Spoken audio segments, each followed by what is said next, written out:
everyone, and thank you for joining us. I would now like to turn the mic over to Robert Kleiman. Thank you so much, Laura. So welcome, everybody, for this session. How did this session arise? Well, we did some lectures on planned giving almost 2 years ago. It's amazing. COVID time is a different time. Last October, 2 years ago. And we did them. They were fairly well received. And Pear Tree said, let's do another series. And I said, okay, let's find out what people wanted. So the survey was sent out to people who had attended 2 years ago. And a number of topics were set out as what you would want. And so we've developed 3 live seminars, which are the 3 most asked for, and then 3 other seminars that aren't live, which we're not as intended to do.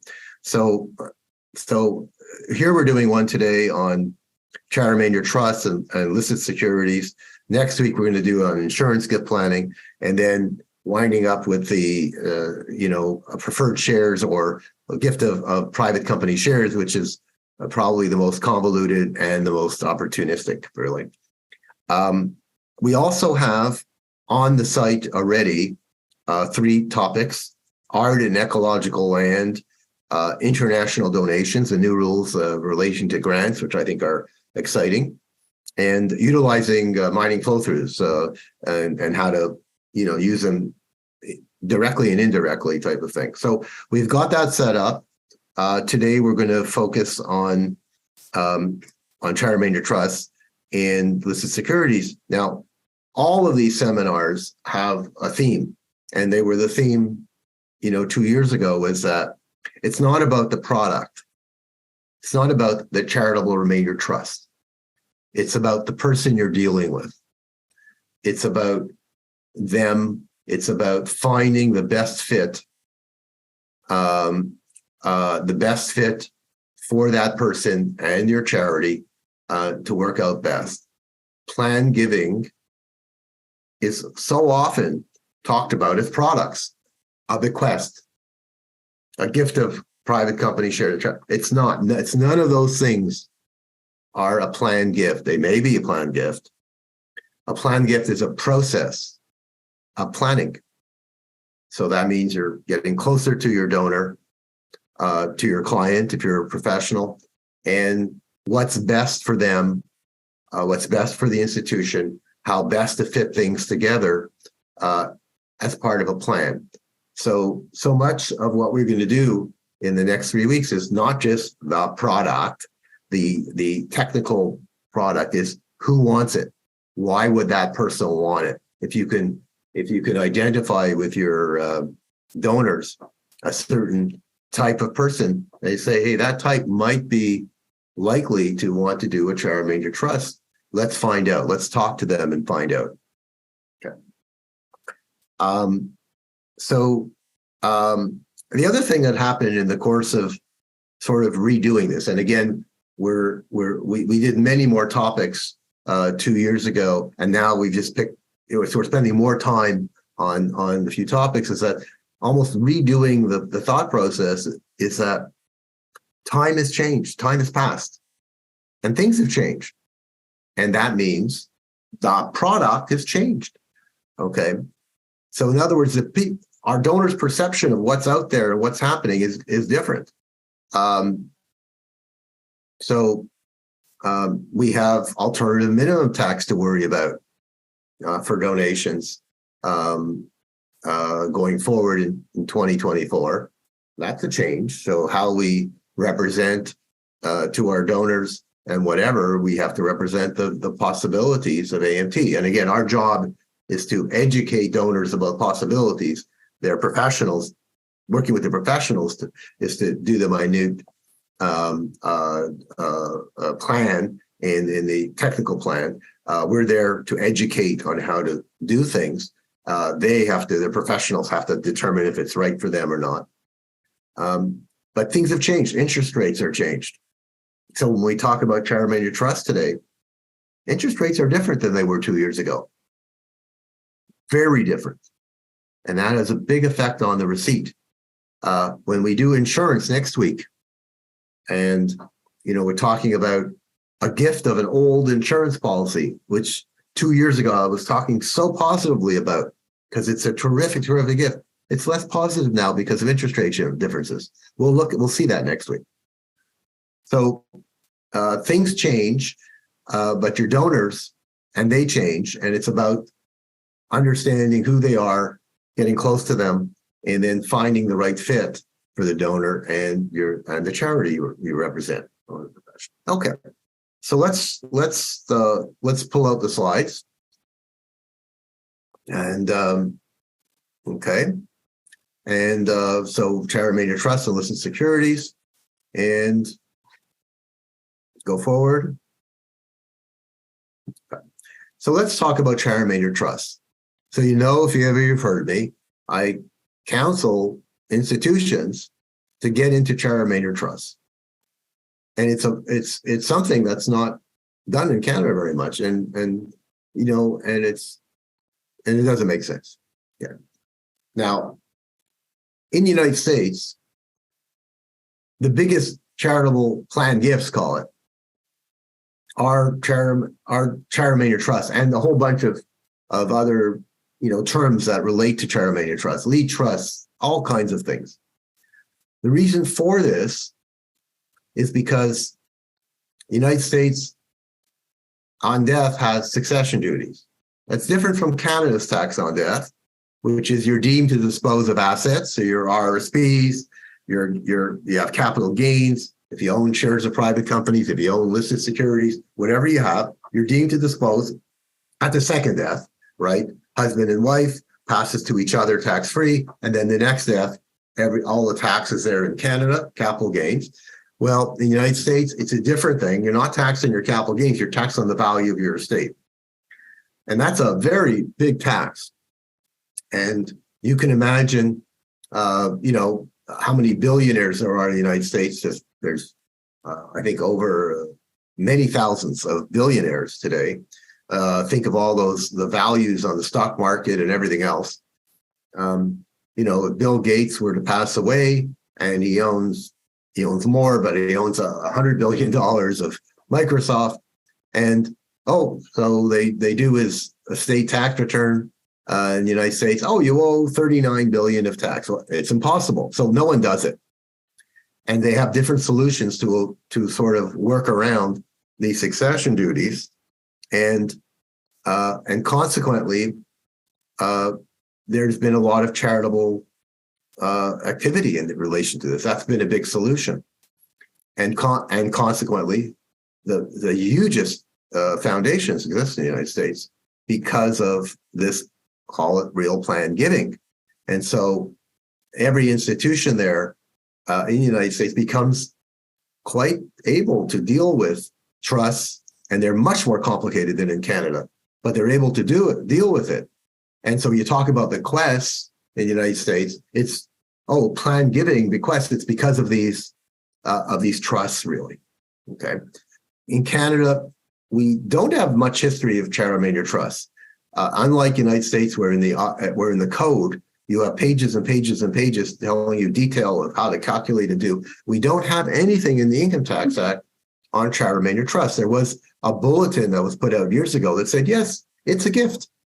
Canada's point of view is, and we'll describe the details, this is a gift. It's a bona fide gift. So we are going on an interpretation bulletin, which sets out, that there is a gift that happens when you do a Charter Major Trust. Not hard lines in an Income Tax Act, which says exactly how to calculate and what to do. So we have this, and it was somewhere about 30 years ago that a consultant in the United States named Frank Minton came up to Canada and did work with the CAGP and started talking about Charter Major Trust. This is when I was starting in the profession here. And he was amazed that Canada wasn't doing it, because he knew where he's coming from, Seattle, that there's so much opportunity here. Why in Canada are we not doing anything? So he started to push it and teach it, and the CAGP started to teach it. And there was movement. And many institutions were then doing charter major trust. And then it sort of ebbed. The same institutions that were doing it don't do it anymore. And that's a problem. So let's talk about them. Let's go to the next slide. Okay. So a charter major trust in Canada is doing a gift today that ordinarily would come at death. Okay. So it's sort of a bequest, okay, but you're doing it today. So what are the characteristics? You put money in a trust, okay, let's say $100,000, and that money is invested. Okay. What happens? On an annual basis, the income from the investments will go to the donor. If you're an interest income, dividend income, capital gains, whatever is there, that income will go to the donor. Well, doesn't that go to the donor today? He has his investment. Yeah, he or she has the investments. That doesn't really change. It goes to the donor. So why are we bothering with this? Because at the end of life, the trust document says, yes, for the lifetime of Joe, income will go. But at death, the capital will go to charity. Okay. So that's basically what a charter major trust is. Income for life, at death, to charity. So what's the difference between someone saying, I have $100,000 invested, and yeah, I'll give it to you at death. Really, you're telling me the same thing. I'm going to get the income anyway. I'm getting the income. So the only thing that happens is once you set up a charter major trust that's different, is that today you are deemed to have been made the gift, not at death. Okay. Now, the trust doesn't allow you to remove capital from the trust during lifetime. Okay. So that's the only sort of limiting factor to the person. Whereas if they had the $100,000 invested with their broker or whatever, they can take the money out anytime. Here, you can't take out the capital. You're getting the income, but you can't take out the capital. Yeah. But you're earning income on the money. And today you're making a gift. Okay. So that's a value.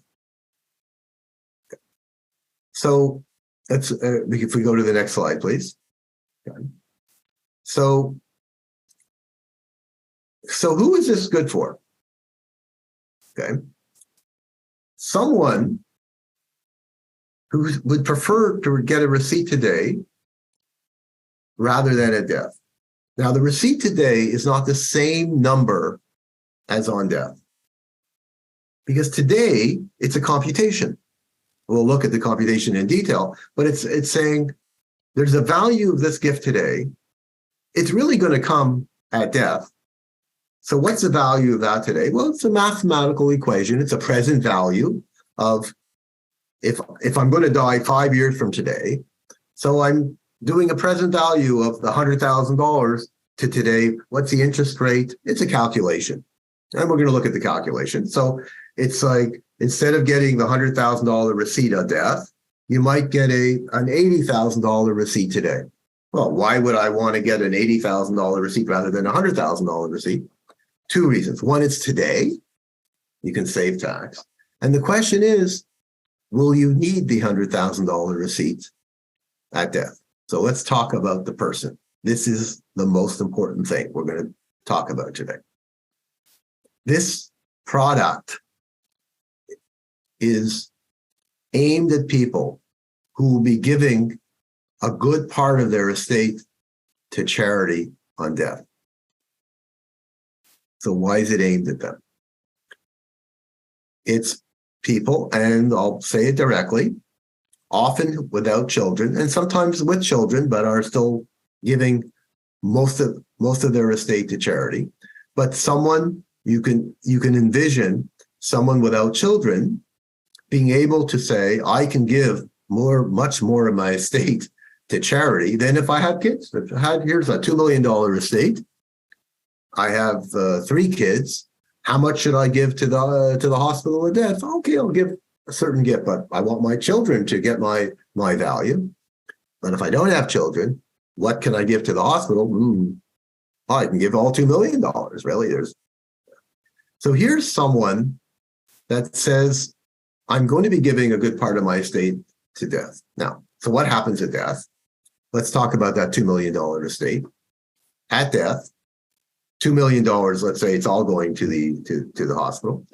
So $2 million will go to the hospital. The hospital will issue a receipt to the estate.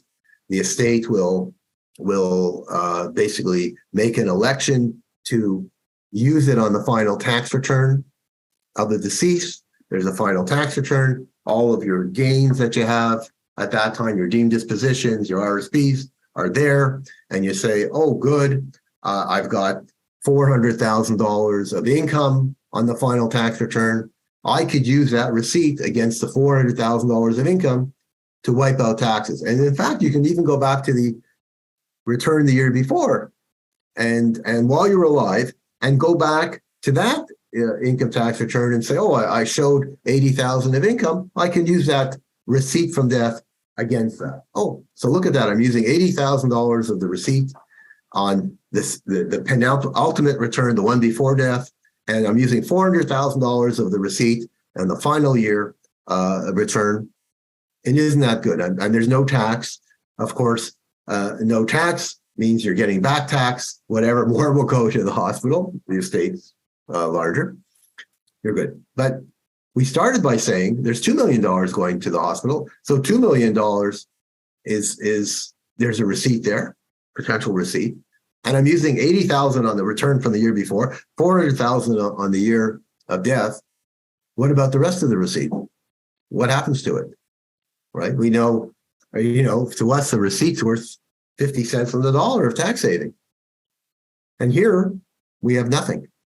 We have no use for that. It's gone. So that's a waste. So the charitable remainder trust is so powerful because it looks at that situation at death and says, you're going to have a fair amount of receipt, not a value. So if we can somehow set up where that receipt, unused at death, will be converted to something during lifetime. So you'll have less of a receipt at death, less of a receipt that you don't need, and a receipt on lifetime today. Well, I could save tax today. And I'll still have enough receipt to save tax on death, but I can save tax today. And that's the power of a charitable remainder trust. It's actually a gift to the donors. They're sitting here and saying, I'm going to give you in the future. And you're saying, we can figure out a way that you could save tax today. You're not expecting to save tax today. So here's the example. Mr. A, age 80, has $3 million of assets, $85,000 of annual pension, and investment income. Okay. So it's $30,000 of tax. The full estate will be left to a hospital. Well, that was the example. Look at that. And so we have the situation. And again, there's no children. His will reads, I give everything to the hospital. So some of that receipt on death is going to be usable on the returns, but you can see $3 million. How much will be used? Let's look at the next slide, please. Okay, so we set up a written trust. Okay, it's a trust document. It says, Mr. A, if that was Mr. A, you're going to transfer into the trust. And the directions of the trust is going to say, it's in the trust document. The money will be invested.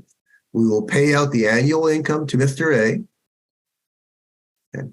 Capital cannot be paid out to anybody during a lifetime. Okay? Not to the charity, not to Mr. A, to anybody. And at death, the capital paid to the charity. So that's our agreement. Next slide, please. Okay, now we're back to the receipt. So we have a present value calculation.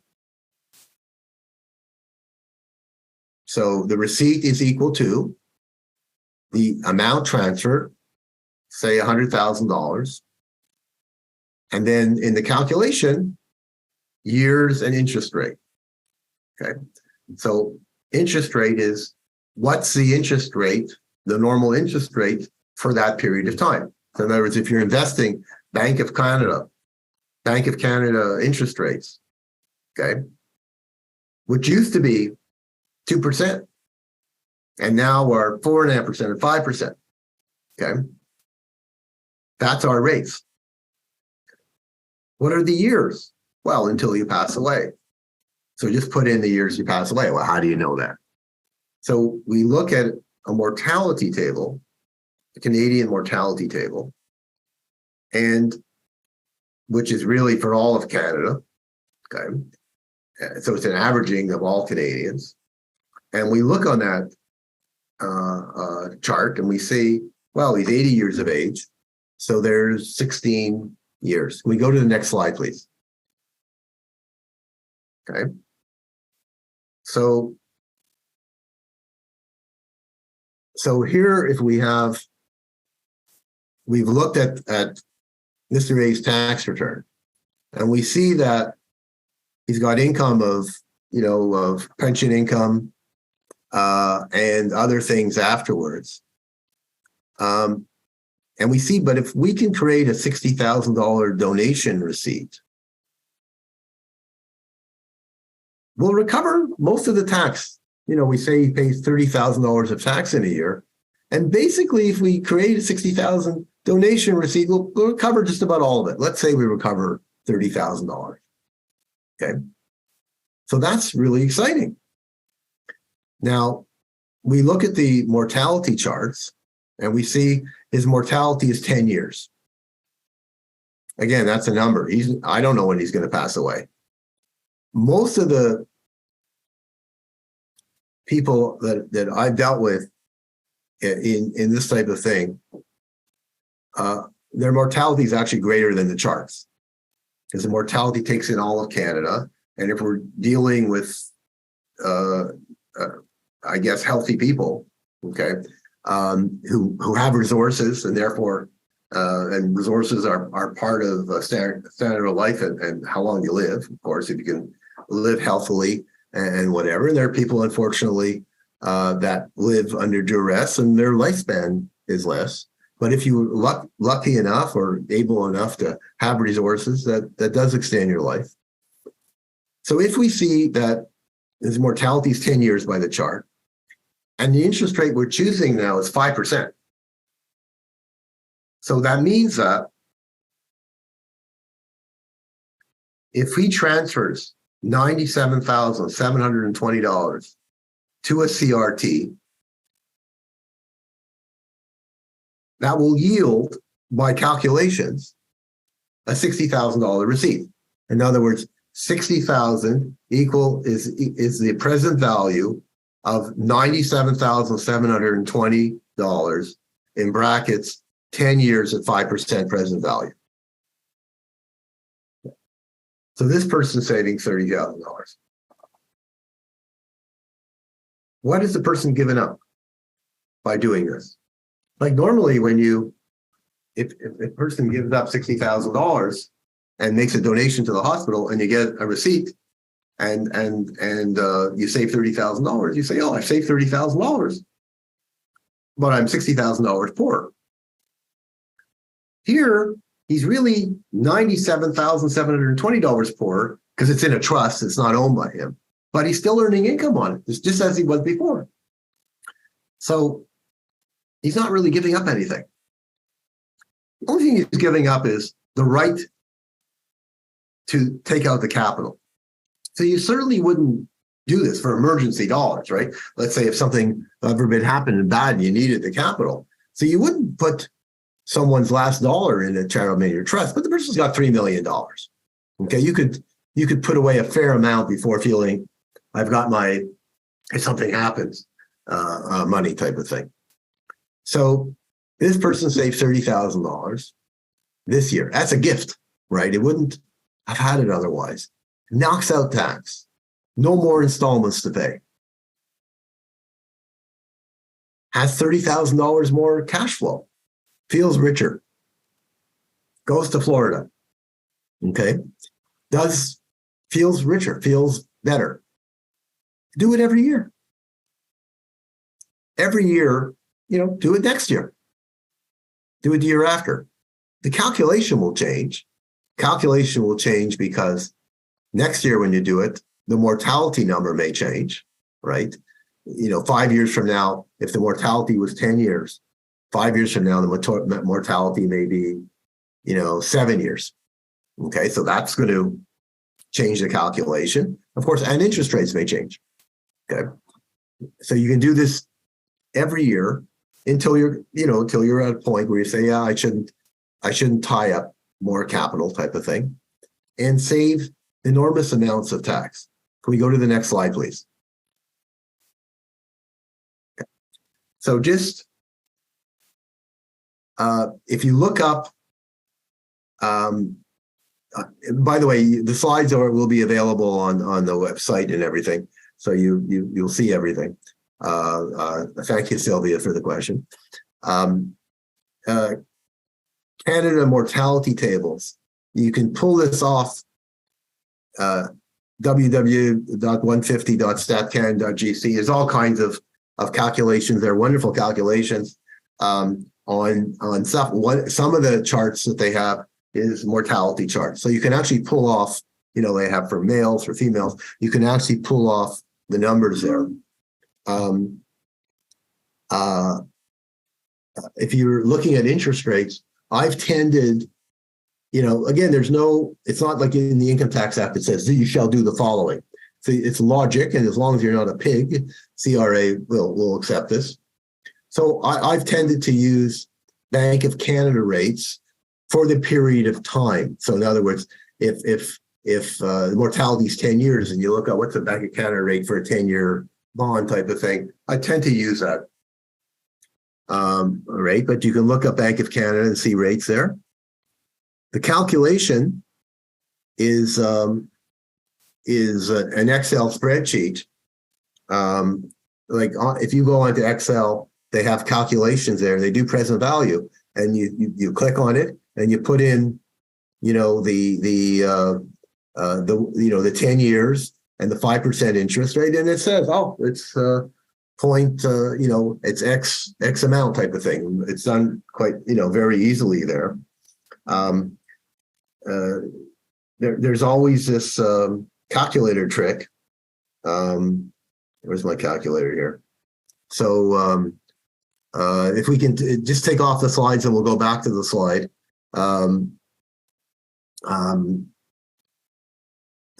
There. Okay. So here I've got my calculator, and so if I were putting in $100,000 into a trust, I'm going 100,000, and I'm going to take for 10 years a thousand value. So I'll go divided by 1.05 goes equals, well, that's 95,000. That's 1 year. If his mortality was 1 year, but it's 10 years. So I'm going to go equals 3, 4, 5, 6, 7, 8, 9, 10. And lo and behold, $61,391 is the thing. So you can actually sit in front of a donor and just go to your calculator, put in the transfer amount, and do divided by 1.05 or 1.04, whatever your number you're using, and go equal 10 times or 17 times or whatever, and you have your number. That's a present value trick. Back to the slides now. Just go back one slide just to see if there was something there. Okay. So, sorry. Yeah, and we can go forward now. Okay.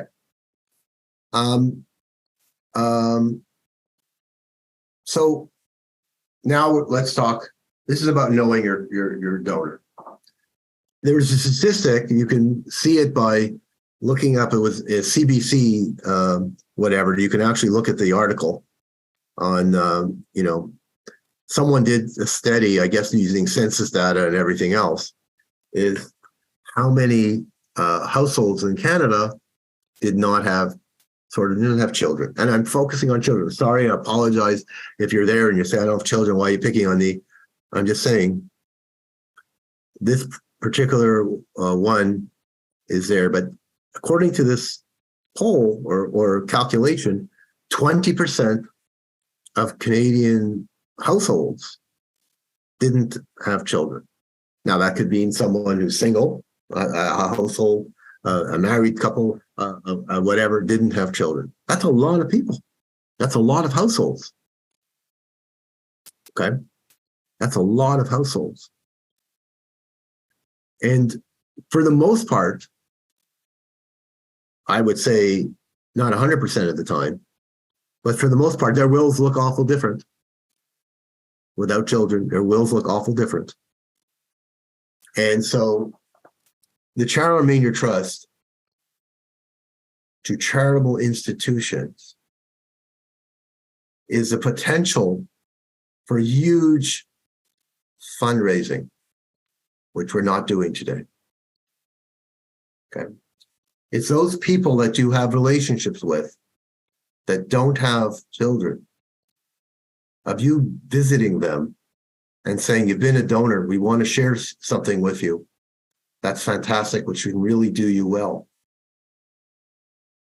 And show them about a Charter Remainder Trust. It's free money for them. Okay, again, on the assumption that they're giving to charity, may not be your charity, but the assumption that they're giving to charity in large amounts at death, if you do a Charter Remainder Trust, it's free money to them today and tomorrow, next year and the year following, and the year following. What a gift to them. So you say, why should I bother to do this? I'd rather get the money on death. It's so much easier. I get the money on death. What do I got to do? I get the 100,000 and I issue a receipt. That's not a lot of work. Here, and we're going to see, there's a lot of work here. But the potential here with relationship, every year there are people who come into our offices here and say, okay, it's November, December. Let's look at we expect on our tax return, how much should I transfer into the Charter Remainder Trust this year? They're friends. They love it, right? There's a woman, maybe she's watching with her accountant. Every year we schedule in November a meeting in the beginning of December to say, what are we going to do by the end of the year? And I say end of the year, I love doing these right at the end of the year. Why? Because if you do this on December 28th, transfer into the CRT on December 28th, is the gift happens on December 28th. You do your calculation right then and there, and you issue a receipt right then and there. But you don't have a year of activity. So it's like next year, your activities will go. So a relationship here means that the entire estate, as if you have a relationship and people are coming seeing you every year and doing this, and they're in your place and you're talking to them about things, you're saying, what can we do? What do you want to do with this hospital with your money that you're going to do? And get them involved. Then you can get their entire estate. So think strategically. If someone's sitting, our example, with a $3 million estate, and that's still, in Canada, that's still someone who's got a lot of assets compared to others, but no more is it such a big deal. Okay, because if this person, is in Toronto or Montreal or Vancouver and bought a home, 50 years ago, what is their home worth? That's why their estate can be worth X dollars, and they've accumulated dollars. They've lived often. I'm just saying from experience, not big lives, quiet lives, but they've accumulated dollars. One of the things about not having children is you're able to accumulate dollars much easier. Okay. And you build up assets. if you can give 100% of that to charity, if you're dealing with Mr. B, who's worth $10 million, they're really wealthier, but 3 children, and you're that same hospital or university or social service agency or whatever is going to them for a testamentary gift for a bequest, that person may give you a bequest. But if you know, here's $100,000, that's a nice bequest, but there were 10 million. Well, it's their money, okay, but they're leaving to their children. So of course we want to the $10 million person. Maybe we're going to work on an insurance policy and do some things. That's next week. Okay. But, you know, you could get 500,000 from that person, 10 million. That's amazing. Doesn't happen so quick. Okay. And here, this other person, quiet life, not a big shot, doesn't have a business, doesn't have everything, can give you out of 3 million, 2.5 million of it. And maybe some nephews nieces get some of it. Okay. And so you have a great opportunity. I know the experience that I've had with this product with a group of people, and and so much of their money feeds into an annual campaign for various things that we started with people without children.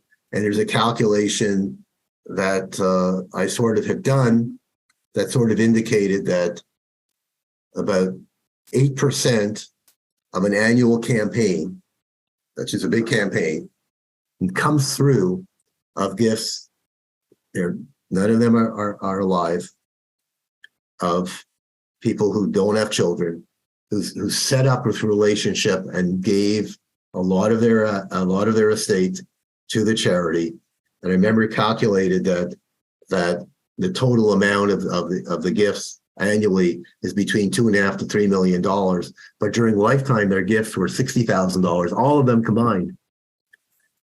That's the difference. And you see in the newspaper, all of a sudden someone who was a quiet person and left $22 million or something like that. How do you get to these people?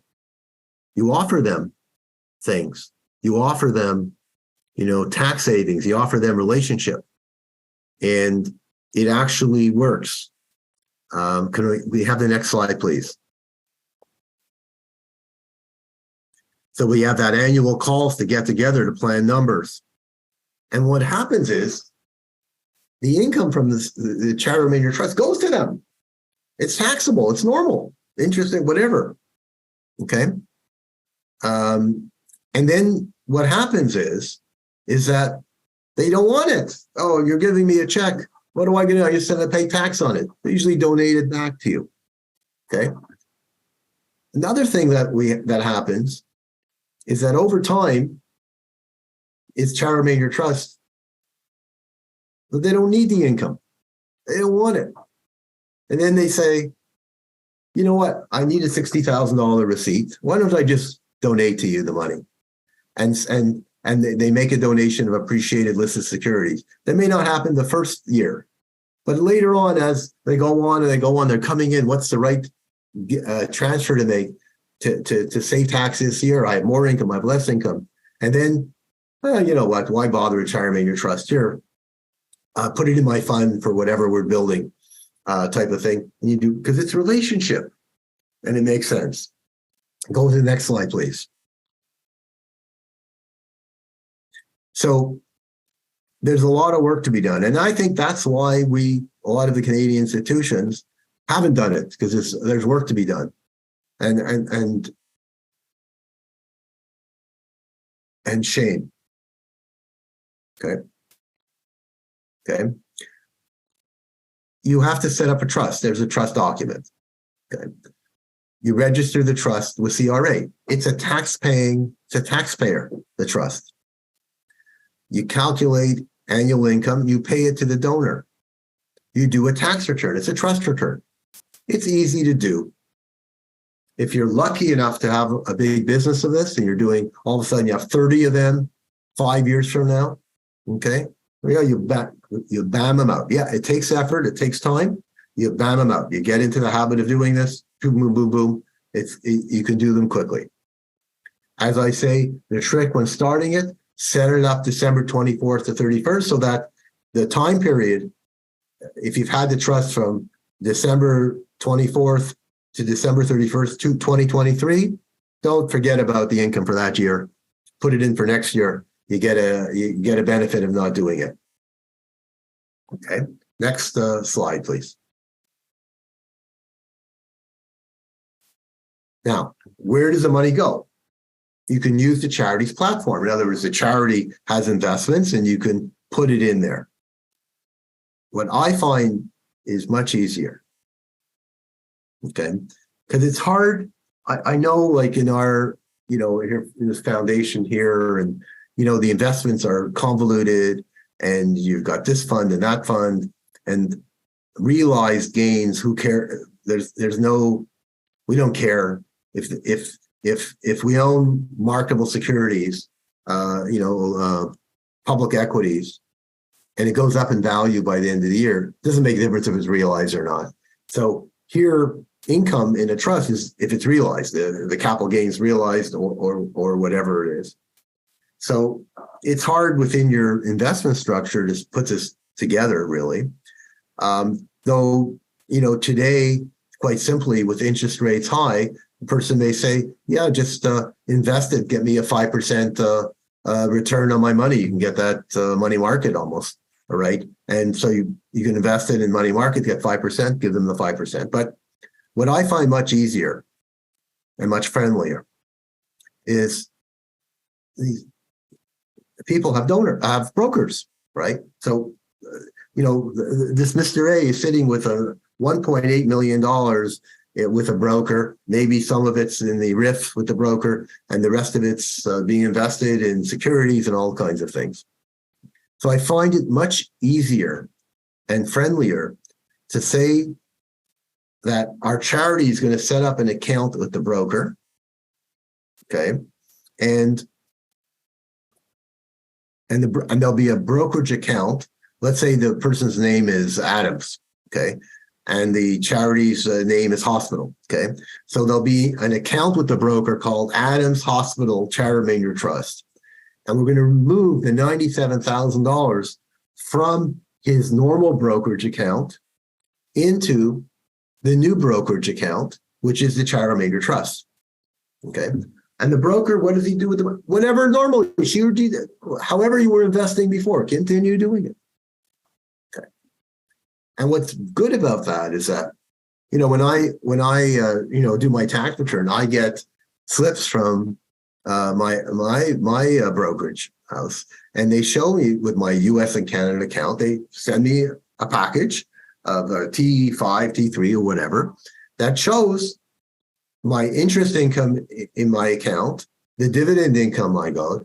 They list the dispositions that shows I sold 8 shares of this, and this is my cost and what I got for it.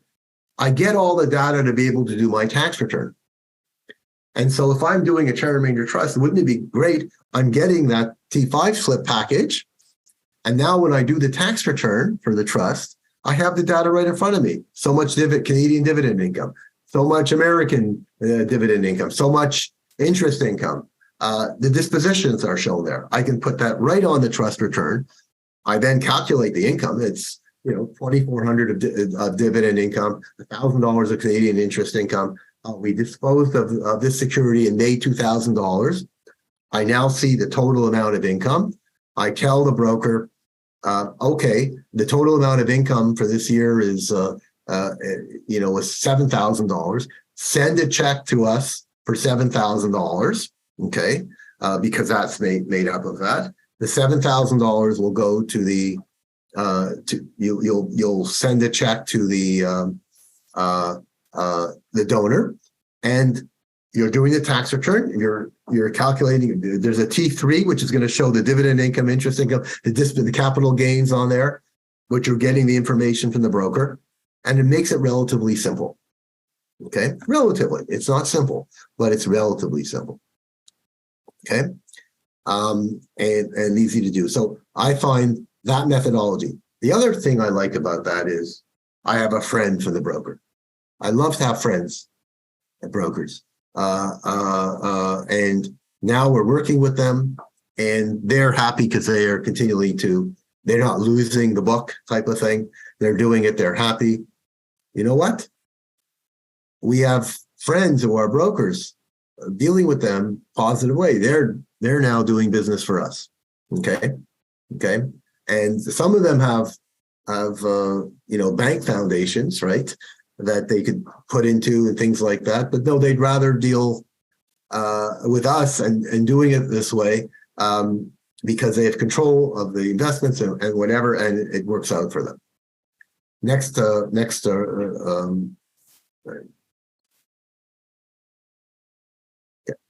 So we've covered charter member trusts.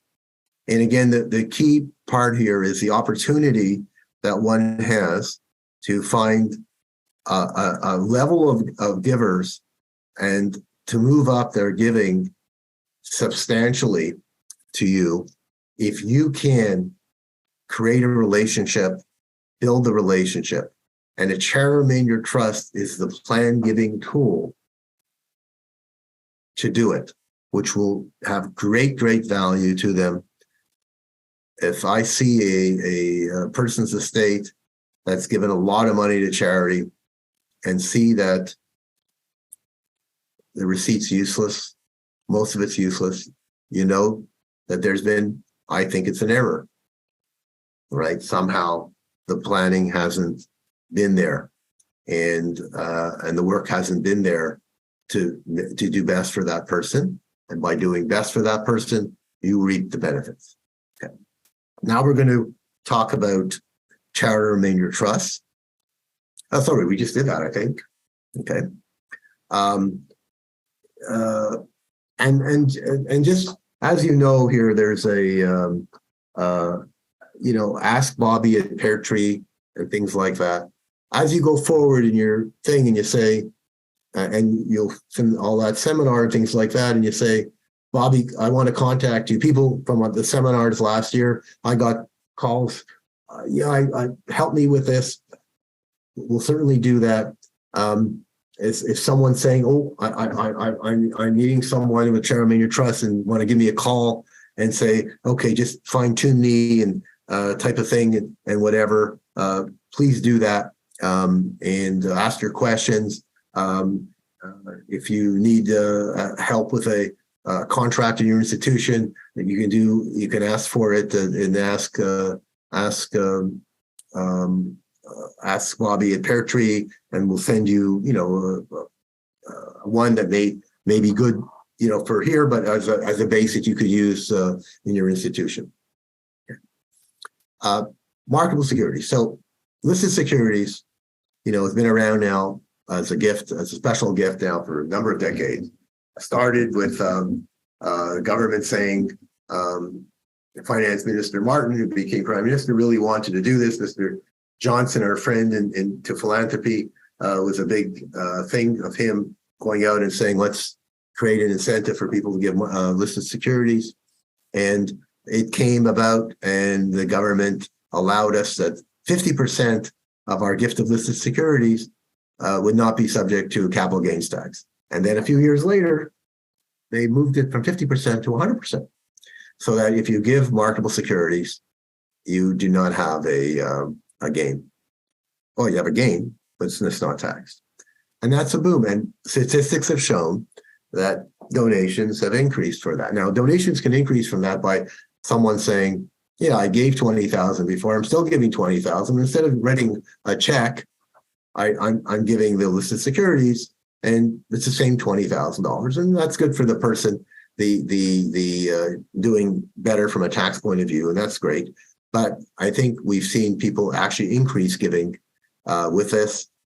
It's, the same thing with mining flow-throughs, seeing people doing it, and they're giving more than they were before. Yes, they're getting a better tax benefit. They're also giving more to do it. So I've certainly noticed that with listed securities, they're giving more. So here we have in front of us a list of securities. So why am I showing you this? you're not there to give tax advice or anything like that, but your institution accepts listed securities. And by the way, when this started, there were many institutions. You guys aren't there anymore, weren't there? Who didn't take it? No, why should we bother? Oh, we have to get the money through the broker. It's all this type of thing. We don't have to take listed securities. Others said, yeah, we'll definitely take listed securities. The ones who said we aren't taking it, now they take it because their donors demanded it of them. Okay. But in the beginning, there were many institutions, big, some of them big. Well, no, we don't take it. And that's part of, the message which I give you, is that if you look at yourself as an institution and says, the donors, I'm there to do the best for them, whatever is best for them. If I do that, they're going to do what's best for us, for the institution. That's how you do better, how you develop closer relationships, how you do it, where it's not only about me, it's about you. So here, there are times, and someone says to me or to you, well, that'd be great to do listed securities. And, you'll show the math. We're going to show the math of why it's good. Okay. But I'll say, oh, what securities should I give? I said, well, talk to your broker as to what securities to give.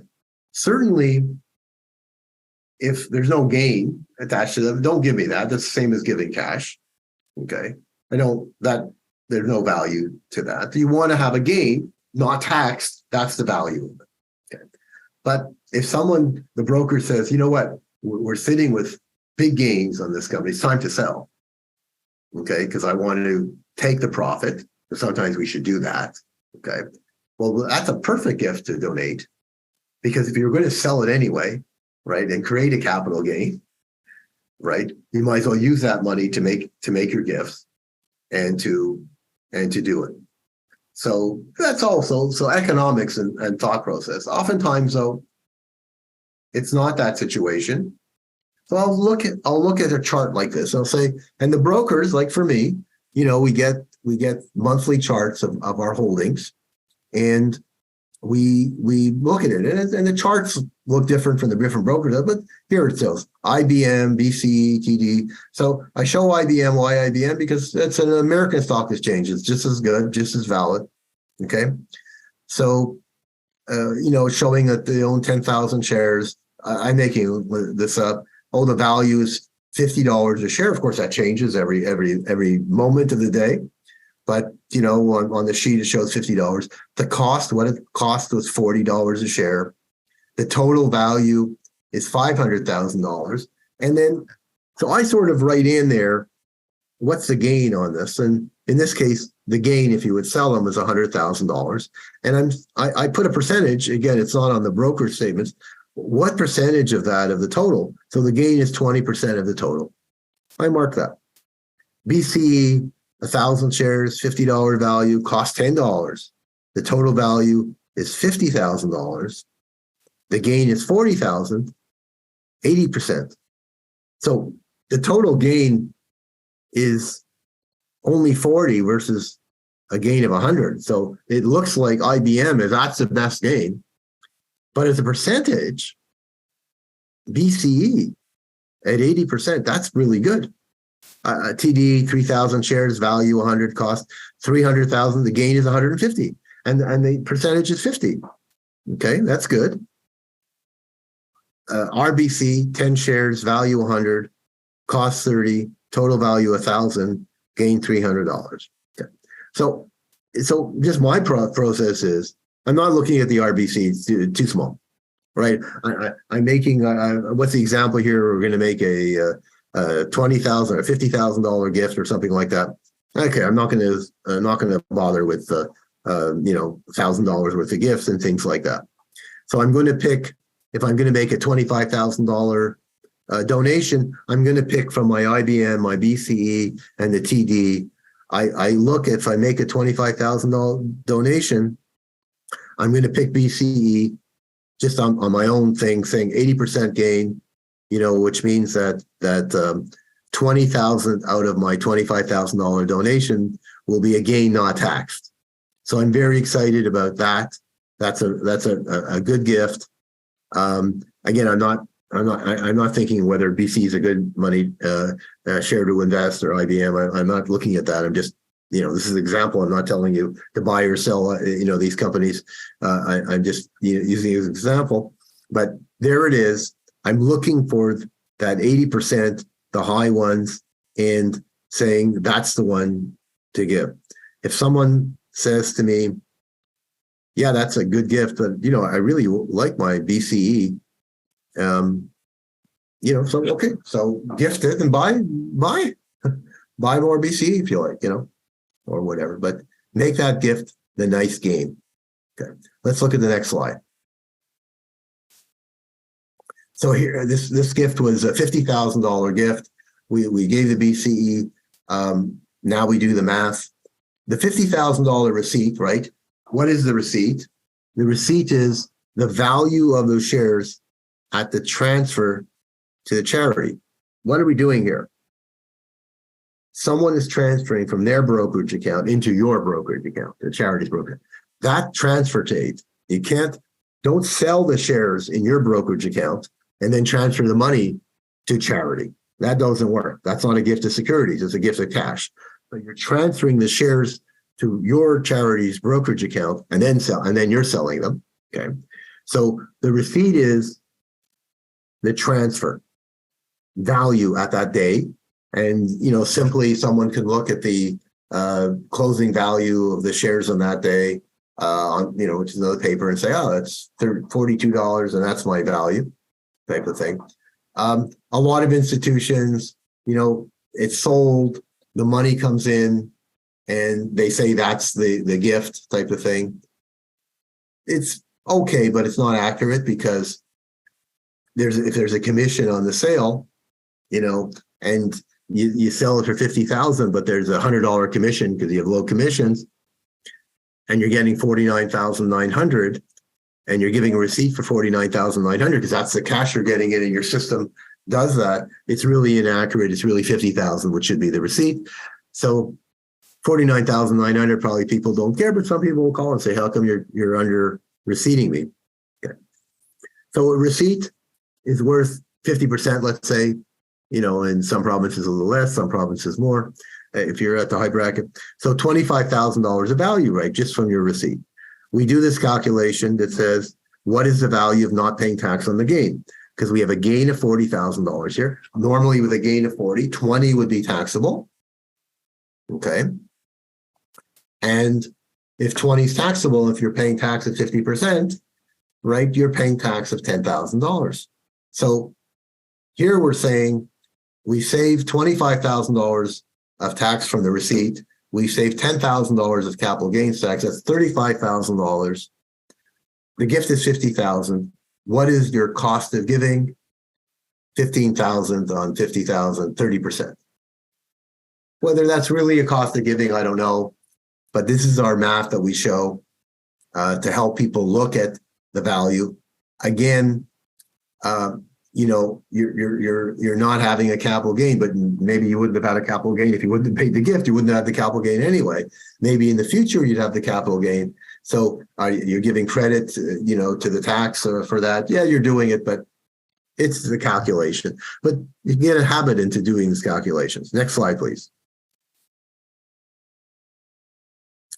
Now, we talked about AMT. So we have a problem now. In 2024, we have a problem with this gift. It's not the end of the world. Or we might have a problem. AMT now says of that $40,000 gain, we're talking, this happens 2024. For your calculation of AMT, what's AMT? Normal tax return. I'm showing my receipt of $50,000.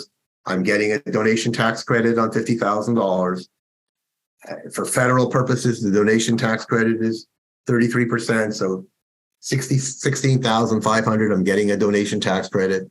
I'm not showing a gain on that return. But then I've got this alternative calculation called alternative minimum tax. And in that one, they're saying, oh, that 16,500 of donation tax credit, we're just looking at federal, not at Quebec not provincial, alternative minimum tax, just the Quebec portion. You can't use 16,500 to reduce your AMT tax liability. The new rule says 50% of that credit, 8,250 you can use, and the other 8,250 you can't use for AMT purposes. That's no good.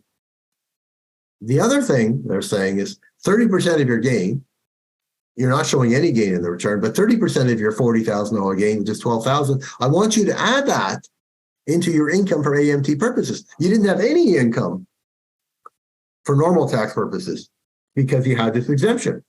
And now you're adding $12,000.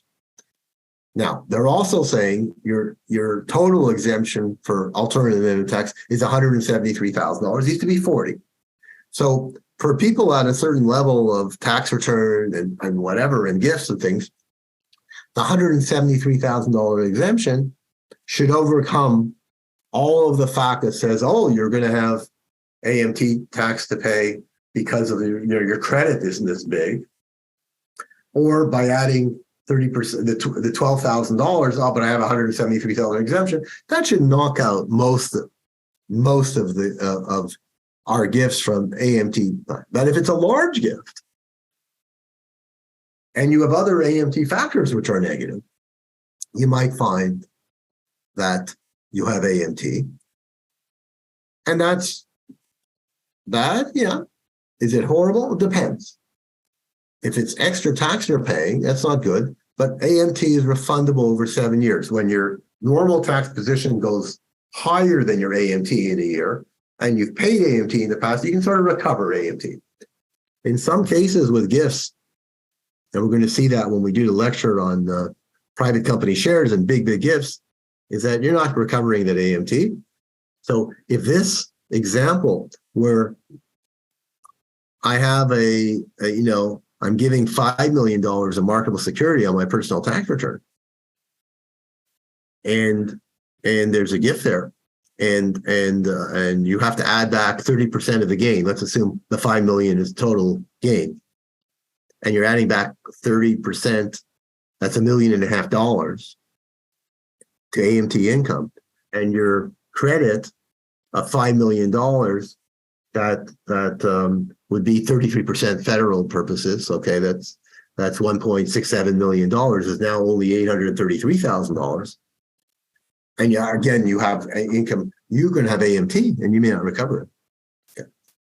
So new thing to look at. Next slide.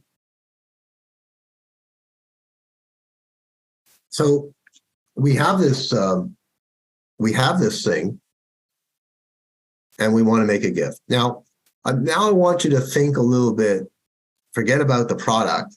The marketable security is what you want to accomplish. Okay.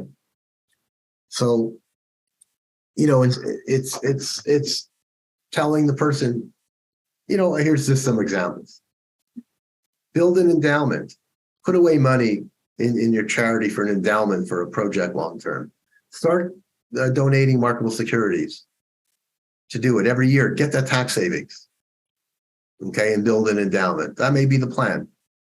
Fund insurance premiums. Okay, so we're taking out we'll see this in your insurance seminar. We're taking out a $250,000 policy at the charity. The charity, they're buying a Canada Life policy, and there's one single premium, and it's $50,000. Okay, so one premium is paid and $50,000, and you're asked, donate $50,000 to the charity, so it'll pay the premium on this, and now the policy's paid up, and it's all good, and then you're sitting there. When you pass away, $250 comes in to the institution, great gift, and you're saying, okay, give $50,000. You say, okay, don't write a check. Maybe you have some great marketable securities with big gains that you could do it and reduce the cost of giving or mining flow through. But look at that. Mix and match. Okay. So, maybe there's some mining flow throughs. Maybe there's marketable securities. Combine what you can do and how you can gift, and from the company. And this is my favorite part of the seminar today, from the company. Love to make gifts of marketable securities from the holding company or company. Next slide, please. Now we're having fun. We're back here at the same chart, and we're looking at all these things. And we again choose to say the 80% gift to BC. That's a good one. We're talking company now. We own a company, and there's lots of wealth in companies. We're going to cover that in the gift of private company shares. That's where the wealth is. Okay. That's where wealth is in companies. Okay. No AMT there. No, lots of wealth. Okay. Next slide. So we're giving that same gift, but it's from the company. So what happens? Okay. So the company gives a gift. It gets a receipt of $50,000. It uses the receipt against its income. It can use it against 75% of income. Let's assume we could use it. If not, that's not a good thing. I'd rather get a receipt where it's used. So with companies, you may not have the same income on them as you would have on your personal tax return, your RIF income, and your other things. But let's assume you do have that income, and I'm getting a $50,000 receipt. Good. On investment income, for example, I'm paying cash tax of 50%. Good. I've just saved $25,000 of tax. I've now saved. I have no capital gain on the BCE shares. There's a $40,000 gain. Normally, I would have a $20,000 of taxable income, and I'm paying 50% tax. I'd pay $10,000. Oh, I'm saving that. There's another bonus. Okay. So in corporations, we have something called the CDA capital dividend account. And what that represents in our integration between the individual and the corporation is anything that's tax-free in a company, which would be tax-free to the individual. They say it's unfair to do that in a company because if it's to the individual, it's tax-free and you get it tax-free. If it's in the company, it's tax-free. Okay, the company doesn't pay, but when you take the money out, you have to pay dividend tax. So you're taking something which is tax-free and you're sort of making it taxable. So they say, if you have something tax-free in the company, I'll give you some examples. The amount that's tax-free, in our example, $40,000 of gain is not paying tax on. $40,000, put that into an account. What do you mean put it? It's not like taking a duck and putting it. It's calculating. I now have a capital dividend account with $40,000. What can you do with that? You can pay a dividend out of the company to your shareholder and elect that the dividend comes out of the capital dividend account. So the $40,000 comes out tax-free to the shareholder. That's very powerful. And what's powerful here is that by making the gift of marketable securities, and normally you have a capital gain, half the gain is taxed and half is tax-free, which would go in the capital dividend account. Here, by making the gift, all of the gain is tax-free, all $40,000, and you're getting capital dividend account on $40,000. That's very powerful, a great planning tool. You're actually moving tax-free money out of the company to the individual. Normally, if you would say, I have to get the individual $40,000, you'd say, well, I got to pay you a dividend of $60,000. You'll pay $20,000 of tax on it personally. Okay. And then you'll be left with $40,000 to do what you want. Here, instead of the company paying out $60,000 to give the person net 40, they can pay $40,000, saving the company's assets $20,000. So it's a very powerful gift. I really like it. It's one of my favorites when I look at doing it, and other planning can go for that. And, this is something. And that's why understanding the corporation, and we'll do that more when we do private giving shares, is so important in this day and age to the Canadian, charity, is understanding the corporation. That's where the money is. And here, I'm looking at the bottom line here.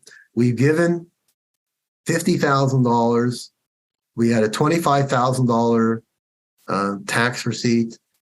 We saved $10,000 of capital gains tax. We're at 35. It's a $15,000 cost. But the company saving the extra sort of personal tax on that extra $20,000 of capital dividend account, there's a value there. So here we calculate that there's a $47,000 value to the gift. Your net cost of giving is $3,000 on $50,000 or 6%. These calculations are for nerds like me. Is it real? It's not. It's just a way of showing things. It's not real, but it's a way of showing things. You know what's there. We can look at the next slide now. So, as we see in here, when we have a holding company, and we'll cover this in detail on our third seminar, is when you have a company, right, and you own that company, and you own common shares, and it's worth whatever, you're going to pay tax on the value of that company when you pass away. When husband and wife pass away, you're deemed to dispose of that asset, and you're going to have a capital gain. That's tough luck. That's life. Okay? There. So you want to, as part of your planning, you want to reduce that asset that you could pay tax on. So notice if this company that we did this gift with is worth $1 million, okay, and we made this $50,000 gift, and we can use the receipt on the corporate tax return. In essence, what's the company worth after the gift? Well, we had $50,000 of value, and now it's gone. And forgetting the tax effects, obviously that is back value. So now it's worth $950,000. Okay, not really because we get tax savings, but it's worth $950,000. If we were to pass away the next day, again, and pay tax, instead of have a deemed disposition and saying there's $1 million of deemed disposition, it's now $950,000. I've reduced the value of the company by $50,000, and that value is taxable at death. So part of listed securities is looking at that and saying, if I can get the same tax values as tax savings by deductions and everything, credits, as I would personally, I'm also getting the added advantages by reducing the value of an asset, which is ultimately taxable, and reducing it even more because of the capital dividend account that's created. By now passing out the $40,000, even if it's loaned to, passed out dividend and the money's loaned back to the company, you're reducing the value. So $1 million, 50,000 donation, I'm now $950,000. And then I have 40,000 of tax-free money. I make a dividend to the shareholder. Now my company's worth 910,000 instead of $1 million. So you could work this over time, as long as it's good to use the charity receipts, right? And to reduce the value of something which is ultimately taxable at no cost. So you're getting an extra tax saving long-term. When you pass away 10 years from now or whatever, all of a sudden there's less value there and you have savings. Next slide, please. Okay. So I hope we've explored these marketable securities and we have a better appreciation. And again, it's not about the security, it's about what you do with the person. More and more, we're dealing with an elderly population who's amassed wealth in companies and whatever, and it's time to do some estate planning. And the Chair Remainder Tax Trust for some is excellent. I said no children, but actually there are other examples that I see where people who do have a child or whatever, but they're not giving the entire estate to the child. They have a $3 million estate. They're only giving $1 million. They say only, okay? And they have $2 million to play with, and that's a huge gift from their estate and the receipt not used. So there's opportunities there. You've got to get out and you've got to go out and you've got to find them and talk, whatever. And the securities, again, we're all using it as a basic gift. But again, I've tried to introduce the fact that there are people out there of age, and it's time to look at giving marketable securities as a way of reducing their ultimate estate tax in the company or even outside the company to do it. So again, we're looking at their needs, we're putting it together, and we're working it. I also love to do a marketable security gift to fund insurance premiums or other things that you may be doing. Are there questions that arose that I guess I didn't look at the what tax would donor pay on income? So we're talking charter remainder trust. I'm just going to go through some of the questions. You tax on the income, whatever the income is. So if a charter remainder trust has dividend income, Canadian dividend income, and that's taxed, let's say at the high rate at 40%, that's what the donor, the T3 will say dividend income, and on their tax return, it'll be the tax on dividend income. If it's interest income, fully taxed, it'll be normal. If it's capital gains, 50% is taxable. What institutions or trust company will administer a charter remainder trust? I don't know. I don't know. I haven't seen it done. I'm sure some of them do, but the issue with charities is this is not hard to administer. It's just people go, I can't do it. Well, you've got accountants, nerds who are there. They don't want to do it, but hey, you should be able to do a trust return and to administer a trust. This is easy peasy, right? Learn how to do it. And if call me, and your people can call me, and we can teach them. Are CRT charity designations changeable? So yes, if your trust document, okay, again, if you're doing it to the hospital and the hospital setting up the trust agreement, it's going to go to the hospital. If you're doing this in a donor advised fund, okay, you're saying it's going to go to the sort of donor advised fund at death, and then you can have a contract which says from there it should go to the hospital and to different places, and that contract can change over time. Okay, so there, but somehow you're making a gift immediately. Okay, if it's to the hospital's got to issue the receipts.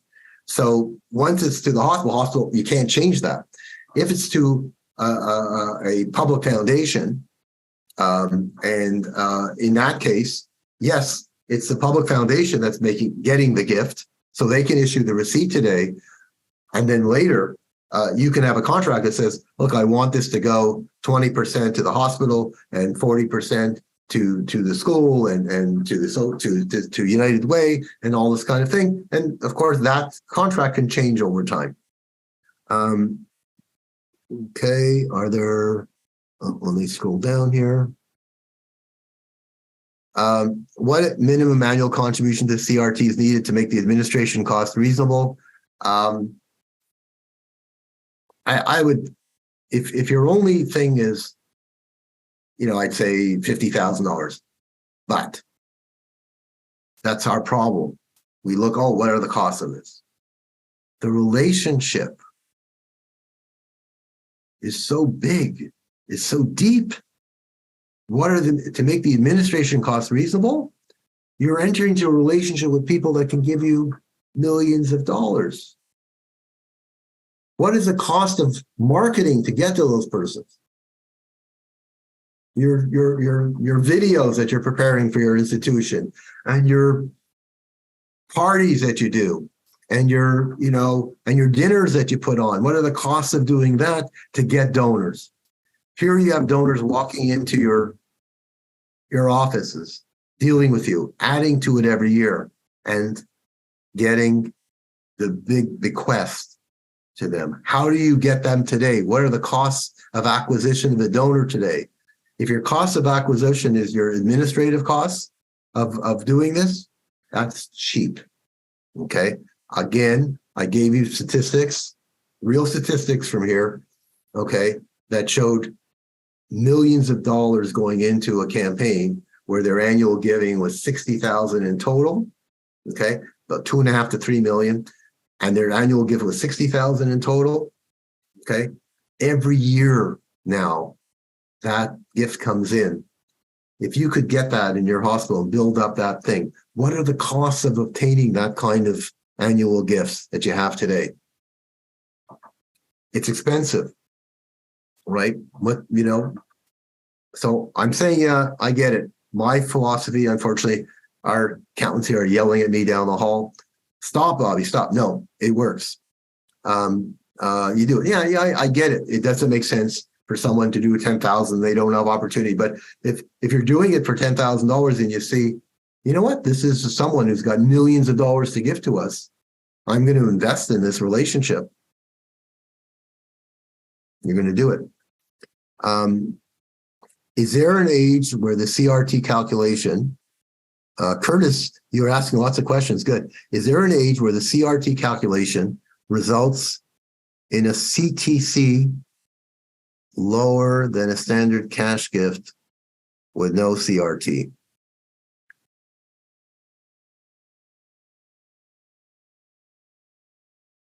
CTC charity tax credit. I don't see, again, if we're talking about an unused receipt, then there's no loss.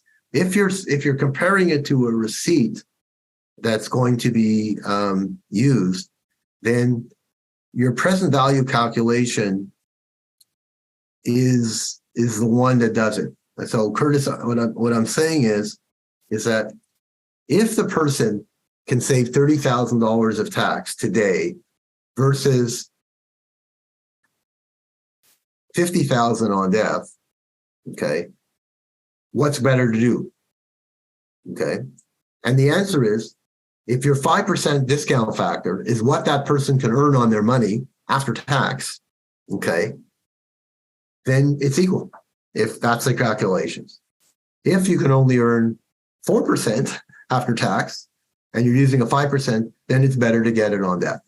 So that's the math, really, of doing it. Why are corporate gifts even better, is per one of your bullet points. I think I tried to show that with marketable securities, why that capital dividend account does it. Christy, can you explain the benefit to the charity of the CRT? So isn't it better to give them an outright gift and more annual tax savings? Yes, it is better to get a full gift rather than a CRT. The question is, yes, but that donor has lived a life where they aren't giving you $50,000 gifts there annually to do it. It's better if they get the full tax savings and everything. The CRT brings them into the game of them benefiting. And then we notice over time that as things move, they can move it into real gifts. So it's relationship, it's whatever. Who typically sets up the CRT? The institution. Your charity does. It's like a contract that you have for a gift. It's just a contract. How long does it take? It's a contract. There's no cost. It just says, there it is. There's no cost of setting up. It's a contract that says, if someone wants an example of a contract, send an email to, we'll send you an example. It's just a contract. It's like your contracted gift, except it just says these are the rules. Doesn't cost anything. You're not registering it. You do register with CRA. You're going to do a tax return. In your example, it would take a donation of 100,000 to generate a taxable within 60,000. Yes, if in our example, I think depending on the interest rate, yes, it would take. You've got to do a present value calculation. When interest rates were 2%, $100,000 at 2%. At 10 years mortality, your receipt would be $79,000. Now at 5%, your receipt could be only $61,000. That's the insidious effect of interest rates. CRT, separate tax filings. Yeah, well, it just, you do the tax return. There's no cost to your staff doing it. Okay, no tax. You do it. Easy to learn how to do it, and you go do it. Meyer asked the question. You do your staff, your accounting staff in your charity does the tax return. It's not hard. They could do it. Okay. Anonymous attendee, what percent of people are living without a formula? I don't know. There's a percentage, and I don't know. I think we've answered the questions. Laura, you're back on. So I think we'll close out the seminar, ask your questions, and we'll get back to you. We're happy to do it. We'll see you next week when we're going to discuss insurance, and the following week on private company gifts.